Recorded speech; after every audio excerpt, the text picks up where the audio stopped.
Rather than having to use a more complex feature such as a loft or a boundary, or even any of the surfacing tools, you can quickly create a dome on a shape with the dome tool. And it's a very straightforward tool to use. We simply select faces to create domes on. So if I just choose this top surface, for example, and then choose a dimension, I'll be able to create a dome.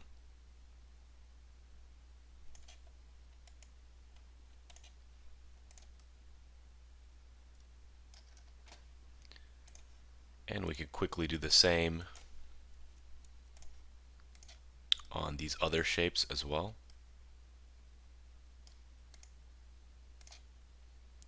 And there's also certain geometry that's going to be a little bit too complex for this feature. So for example, if I'm choosing out this face, there's no quite good way to create a dome around this.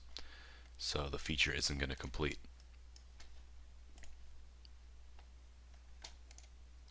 And as you saw in that warning message, the faces have to all be on the same body.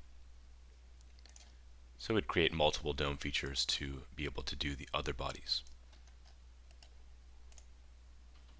So if I select out a secondary face, it'll attempt to create a dome on both faces.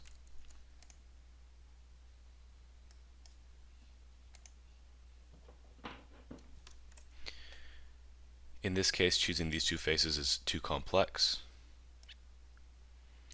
But if I select this outside face, it'll attempt to create a dome.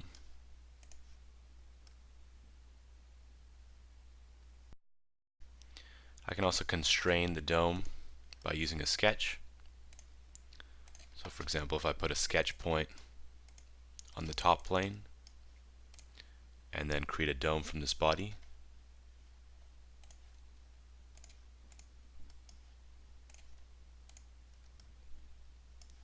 it'll remove out the distance and just go off of your sketch point.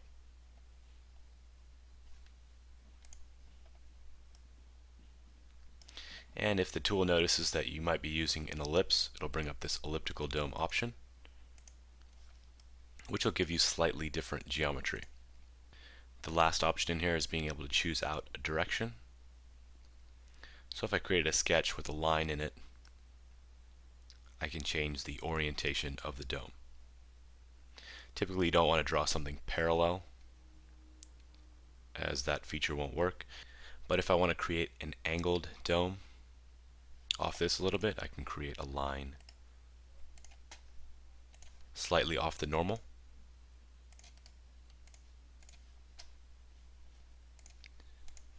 And then use that as a direction for the dome.